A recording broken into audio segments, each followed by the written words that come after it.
Dooktarii Eebbaan eebba wajjin waan dabarse hunda hireetti dubbatee hiriinis maal si balleessee akkamitti osoo si jaalatuu jaalala isaa kanatti dabarsitee jechuudhaan gaafatte.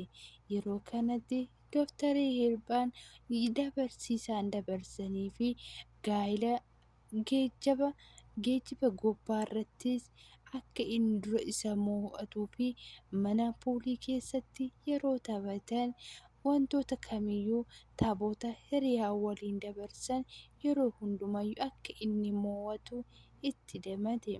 Barnoota mana barnootaa keessattuu beekan akka mo'uu fi eebban akka mo'u kan jedhamu wantoota isaan dabarsanii fi naannoo keenyatti bareedinni akkasii malee homtuu hin jirre kan isaanis waa'ee jaalallee isaatis akka baala isaatiin habi hundayyuu itti hime. Warra nu beekan hundachuu bichaa beekaa warri nu hin beeknes wal jalaa fudhatanii nu beekan eebba beektuu akka jedhanii beeka jala akka hin baane ji'a tokkoo fi waggaa tokko bichatu umurii koo mul'uu natti taphachaa ba'an jechuudhaan itti dubbate. Hiriinis akkamitti ree kun immoo wanta isin lamaan walitti isin buusuu hin qabu ati akkamitti akkas jechuu dandeessaa jechuudhaan itti dubbate. Yeroo sanitti hiriinis kun koo maaliif jaalalleen tiyya maallaqaa fi kiisisaa keessa oskee jechuudhaan yeroo sanatti beekanis beekaa maya cubbuu ati hojjettee jechuudhaan isaan booda harmee dhuftee qarmeellee koo na jalaa badee jira kanaafiyyuu kottaa sinan sakatta'a jettee nu gaafattu abbaa fi harmeen kiisisaa keessaa argattee namticha san halkan baasee gadi ari'e jechuudhaan yeroo kana yaada akkasii kanaafan ani barii waan jibbite tokko irratti haloo qabeessa sababa kee waan inni namaa baasu kanas siin jedhe jechuudha. Sababa kanaafuu eebbaa jibbaan jira'anii jechuudhaan itti dubbate. Inni waan tokko bichaan irratti miti kan na jibbe miira koo hunda fi'ii koo hunda jireenya koo hunda waan hunda koo narraa fudhatee jechuudhaan hireetti dubbate. Waan namni isaan na yaadattu hiriyaa beekaa jedhamee maqaan naa bahee beekamtiin koo isaan naan bahee ani okachaa hin deema bakka deemne hundatti eebbaan makkii abee inni immoo akka ajaa'ibaa booyamaa deema.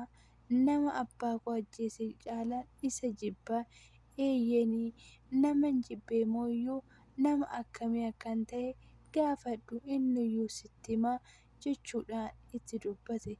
Yeroo sanitti deemaanis waan naman jaaladheefis akkan du'uu fi naman jibbuufis immoo akkan hin deebinee abbaan manaa kan kee qarshii tokko barsiisan si jalaa gadi buusnaan sirratti sagaagila jettee akka mana jaalallee isaa gubbaarratti bilbiltee gargar baastee jechuudhaan yaada akkasii Dooktar Eebbaanis akka yaada kootitti namni waa facaafatee haammachuu qabaa.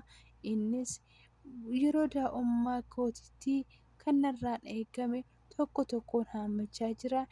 Ati bar amma keetitti garaa keetitti ati baay'ee namticha garaa jabeessaa naan jechaa jirta miti jechuudhaan itti dubbate. Hiriinis akkamitti akkana jetta hiriyummaan keessaa waan tokko shilligii hin qabu akkasii gara jabeessee jechuudhaan itti yeroo sanitti faranjoonni waan jedhanii hin beektu wayiniin amma akkuma dhangaggaa'utti hin dhugama jedhu jechuudhaan itti dubbate.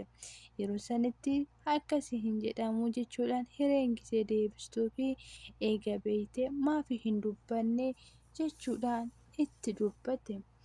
Yeroo kanatti giiftii fi waan kana akkasitti hin himne dagaaggamee deddeebisee sitti himee jira.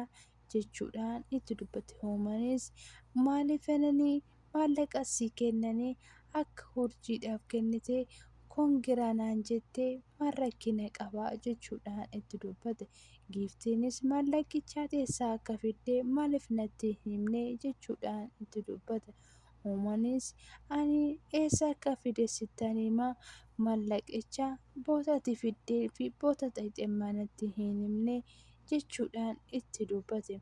Hireenis yeroo kanatti qarshii kana Dooktar Eebbarraa fidee akka naan jettee maal rakkina beektaa jechuudhaan itti dubbate. Beekinis yeroo kanatti atis urjiifaa fidee hoonaan jettee maal rakkina qabaa jechuudhaan itti dubbate. Yeroo kanatti giiftinis ati Dooktar Eebbaadhaaf maal gochaa jirtaa? Ati namticha obboleessa koo ajjeese maal gootaa irraa jechuudhaan itti dubbate. Yeroo kanatti ani sitti madagaagamee waa'ee kanaayyuu lammata hin haasofnu jennee fin'ee jirraa maaliif na galateeffattaa jechuudhaan itti dubbata. Yeroo kanatti Uummannis Dooktar Eebbaan namuma akkasiin jettaniiti miti. Kanaafiyyuu Dooktar Eebbaan waan qulqulluu fi anaaf nama gaariidha. Anaaf kaleessaa akka fayyaa kootitti naaf deebi'uu fi ammas mooyyuu shamarree takka mana hidhaa keessa akka baatu kan taasisedha. Dagachi namtichi kun dogongora raawwate homayyuu natti hin dhagayamu jechuudhaan itti dagare. Hireenis ammas jechoota ani siin jedhu nan dagachiisinii kanaafiyyuu namticha kana maal go'aa jirtaa jechuudhaan itti dubbate. Yoomiinis yeroo sanitti na amanii ani homa gochaa hin jiru yoo gonkumayyuu wantoota si gaddisiisan tokko sirratti raawwachuu hin barbaadu jechuudhaan itti dubbatte. Hireenis yoomiin si amanuu jettee gisee gaafattutti na amanii yeroo kamiyyuu nama jaalatan tokko dabarsanii kennuu hin danda'ani. Ana isaaf homa gochuu hin danda'u. Inni kanan isa bukkee ta'eef waan ani barbaadeef hundayyuu waan na gargaaruuf jechuudhaan itti dubbatte.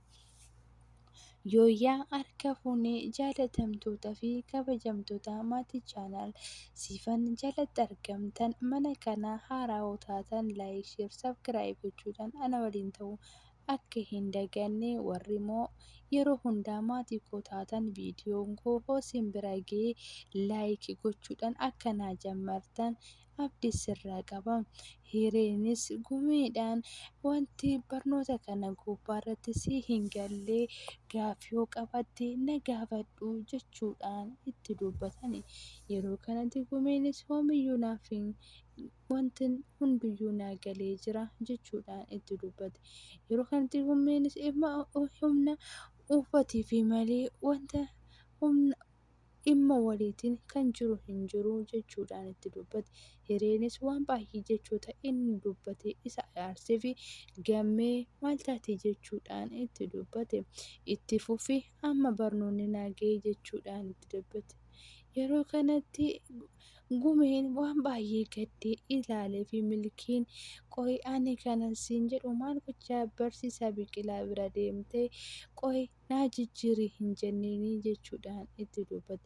Gisee sanitti maal jettee teessuu Biqilaa gisee jedhuun gumiinis kanaafiyyuu agartee assaayimentii isa kam hojjetanii isa kam akka dhiisan osoo isaan hin dubbatin sinnitu beekaa jechuudhaan itti dubbate. Gumeenis yaadni isaatii fi qalbiin isaanii isaa wajjin bira ta'a. Yeroo sanitti giiftiidhaan maal ta'a osoo isa qabatee dhungatee wayinis dammoo osoo isheen dhungattee jechuudhaan itti dubbate. Yeroo sanatti assaayimentii osoo walitti qabanii kutaa tokkotti isaanitti cufanii jettee gisee dubbattu. Hireenis assaayimentii baayoloojii miti rakkinni isaa isa kana jechuudhaan itti dubbate. Yoomii fi barsiisaa Biqilaa karaa gubbaa deemanii osoo jiran barsiisaa Biqilaa guddaa tokko galateeffame guyyaa tokko baay'ee tokko si galateeffadha jechuudhaan yoomiyyeen itti dubbate. Barsiisaa Biqilaanis ishee wanti hunduu bareedaa garuu amma maalirra jiranii jechuudhaan gaafate. Yeroo kanatti akka ijoollee mana barnootaa keessatti natti himanii kanaafiyyuu haala gaariirra akka jiran natti fakkaata jechuudhaan itti dubbate. Yeroo kanatti barsiisaa Biqilaan haala kana eegaa jettee eegana manni barnootaa akka assaayimentii bichaa qofa ta'e akka dhumu jechuudhaan itti dubbate. Yeroo sanitti yoomiinis barsiisaa Biqilaa anillee sittin qallade kanaafiyyuu amma hoomiyyuu kan naaf gootee guddaa tokko naaf galatoomii jechuudhaan itti dubbate. Barsiisaan Biqilaanis ammaan booda assaayimentii tokko sii kenna jechuudhaan hoomitti gaafate. Yoomiinis barsiisaa Biqilaan akkas yeroo jedhuun garmalee tokko kan na'edha. Assaayimentii maalii jechuudhaan yeroo gaafatutti ammaan jammartee asbaardar jaalalaa jedhamuu qabda jechuudhaan itti dubbate. Yeroo kanatti hireen bardaa fi socho'u agaruudhaan gummee jaalallee isheetiif guyyoota baay'ee isatti turtee fi itti maramte. Yeroo kanatti indee baala akkanaa safan baay'ee socho'ee jechuudhaan itti dubbate. Agartee lapheen keetii fi jaalalli kee anuma waliin jira. Yaadni keellee atillee narraa fagaattu qalbiin kee na waliin jira jechuudhaan itti dubbate. Waa'ee jaalala isaanii akka walitti dabarsan yeroo itti dubbatu gumeen ilaalee indee akkamitti mooraa mana barnootaa keessatti akkas godhanii mooraa mana barnootaa keessatti koo baay'ee salphannoodha jechuudha. Yeroo kanatti yaa barsiisaa Biqilaa isa xiqqaa jechuudhaan itti dubbate. Hireenis yeroo kanatti ilaaltee waan isaan jechuudhaan itti dubbate. Yeroo kanatti giiftiin amma waan isa hammachuu barbaaddeef malee bardaa fi amma kana ishee rifachiisee itti nama marachiisa jechuudhaan itti dubbata. Isaanis jaalala isaanii hedduu isaanii jiru waan beekaniif isaan wal hammannaan baay'ee tokko kan wal isaan gammachiisedha jechuudha. Yeroo kana keessatti karaa osoo deemaa jiranuu dooktarri hiree mana barnootaa galtee obboleessaan ani waan tokko yeroo hundaa sittan himanaan jettaa wayinis namoo natti himuu hin dandeenye rakkina maaltu jira jechuudhaan gaafate. Hireenis yeroo kamiyyuu sittan hima siin jedhee wanta si osku tokkoyyuu hin jiru. Kanaafiyyuu kun immoo humna kootiin ol ta'ee maaliif naaf hin taraaddaane jechuudhaan itti dubbate. Yeroo sanitti gumeen baay'ee ishii waan as janaannaqeef yeroo seenaa akka dooktarri Irbaan ajjeesee itti hime. Yeroo inni akkas jettee maal jedhee taanaan dooktarri Irbaan hurjii ajjeese jedhee sitti hima jechuudhaan uma gubbaarratti dooktarri Irbaan akka sanyiitti ajjeese itti hime. Dooktarri Irbaan hurjii akka ajjeesee gumeen baay'ee gisee aga'u rifaatuudhaan baay'ee tokko kan nama gaddisiisudha jechuudha.